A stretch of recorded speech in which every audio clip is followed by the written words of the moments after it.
Here's a theory for you. The mind in Inside Out has a hierarchy, and you might be surprised by who's at the top. And I meant to make this video soon after Inside Out 2 launched on Disney+, but here we are, and now even that Dream Productions spinoff just came and went. But that's besides the point. Anyways, hello. I'm Nick, head writer for the Indescribable channel, local theory guy. I was a Lego person in that last video, but I didn't want to edit the PNG, so here's my face. Anyways, back onto the theory. So to understand how the mind works in this world, we have to start at the beginning. That's right, birth. Once a human is born, the first emotion materializes. For Riley, it happens to be joy, although it might not be the same for everyone. If we look into Riley's parents' minds, we see that her mom is led by sadness, while her dad is led by anger.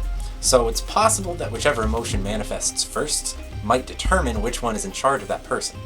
Back to Riley, the other four core emotions begin to spawn, and with each we see the console go from a single button to a table with many functions.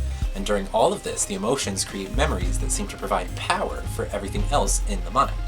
So at this point in life, the mind is controlled by one primary emotion, and the other four as some sort of consultant team. However, as time goes on, the 5 primary emotions become a more equal team, bringing the introduction of the larger console designed for all of the emotions.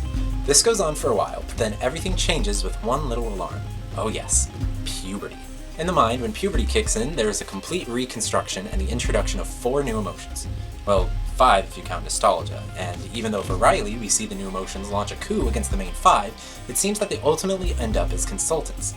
And with age, they take a heavier backseat role, rarely ever peeking out from the curtain that we see in Riley's parents' minds. Then, of course, at the end of Inside Out, we see Riley being able to control her own emotions, meaning she, and thus all humans, have a consciousness that's separate from the will of the individual emotions. But that brings up the question, where does this consciousness come from? Well, to prevent this from getting too existential, I'll make this simple. It's powered by the memories that flow into the stream of consciousness. Now, we see that when Riley is born, all of the main structures are built, and everything lights up when Riley's first memory is formed. So, this means the stream of consciousness already exists, but it isn't active yet. Consciousness is kept in check by the emotions until the sense of self. The emotions spend all this time developing memories, filling the stream of consciousness and forming the sense of self. Until then, the consciousness is underdeveloped. In fact, I'd argue that in this first film, when Riley runs away, when we see the console go gray, this is the consciousness taking over. But, without a sense of self, Riley basically goes on emotionless autopilot. Until, of course, joy and sadness return to fix the situation. So, with this in mind, we can say consciousness begins at the bottom of the mind's hierarchy of command, and then slowly gets trained by the emotions as the humans grow up. Then, when the sense of self is fully developed, the consciousness jumps up to the top of the hierarchy and is able to call upon each of the emotions when it's needed. Then, somewhere down there is probably the beings that just kind of manifest within the mind, you know? Bing Bong, Bloofy, Lance, The Secret, however they work. But that's not important. Probably a topic for another day. So that seems to be it, right? At full maturity, the mind is commanded by each person's consciousness, which is powered by the sense of self. The consciousness calls upon the main 5 emotions who pilot the person, followed by the secondary emotions who are consulted as needed, though that's less often. Seems pretty cut and dry. I bet one of the manuals even says that. Huh. The manuals. Okay, so both Inside Out films make a point of the manuals, specifically how sadness seems to have memorized them, but who exactly wrote them? Okay, so stick with me here. So we have these guys, the mind workers. They're mostly background characters, but they clearly have their own little society in the mind. And it's odd to me how when anxiety bottles up the main emotions, the mind police don't seem to recognize them as being important. You'd think that for them basically being in charge, they wouldn't just be thrown straight into a vault like they were. In fact, in nearly every scene, these guys have a complete disregard for the emotions, as if to them, the emotions aren't that important. This brings me back to the manuals.